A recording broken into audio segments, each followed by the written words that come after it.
मित्रों, क्या आप जानते हैं कि महिलाओं को होने वाले मासिक धर्म का पुराणों में उल्लेख शामिल है।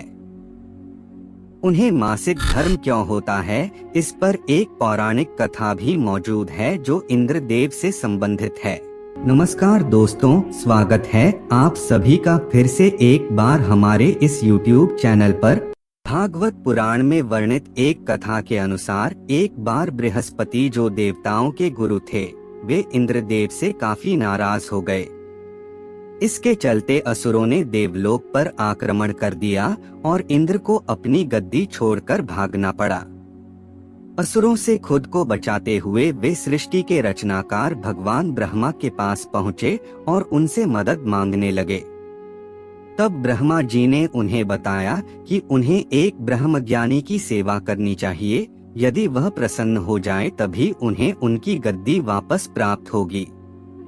आज्ञानुसार इंद्रदेव एक ब्रह्मज्ञानी की सेवा में लग गए, लेकिन वे इस बात से अनजान थे कि उस ज्ञानी की माता एक असुर थी, इसलिए उसके मन में असुरों के लिए एक विशेष स्थान था। इंद्रदेव द्वारा अर्पित की गई सारी हवन की सामग्री जो देवताओं को चढ़ाई जाती है, वह ज्ञानी उसे असुरों को चढ़ा रहा था। इससे उनकी सारी सेवा भंग हो रही थी।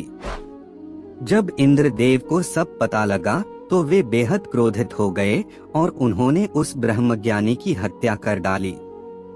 एक गुरु की हत्या करना घोर पाप था, जिस कारण उन पर ब्रह्महत्या का पाप आ गया। ये पाप एक भयानक राक्षस के रूप में इंद्र का पीछा करने लगा।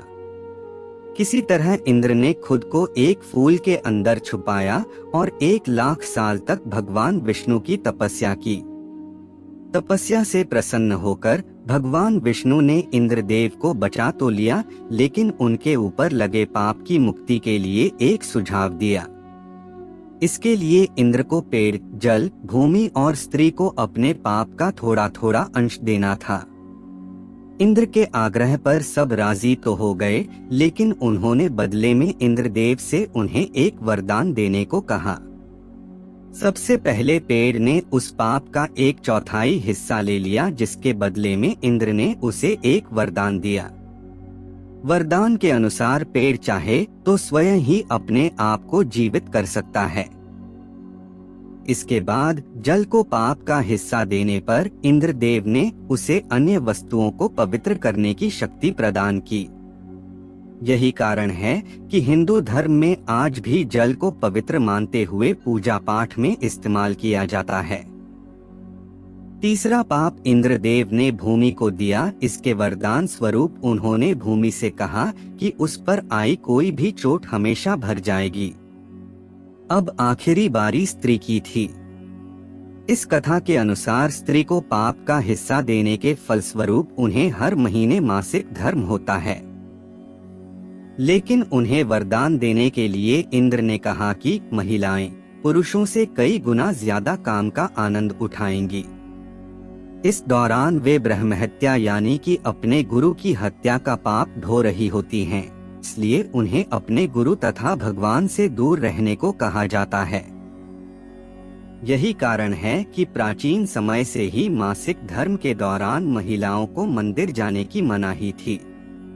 तो मित्रों, आज की इस वीडियो में बस इतना ही। आपको ये वीडियो कैसी लगी मुझे कमेंट कर जरूर बताएं। इसके साथ ही मुझे दें इजाजत, मैं फिर लौटूंगा ऐसी ही कुछ और धार्मिक और आध्यात्मिक जानकारियों के साथ।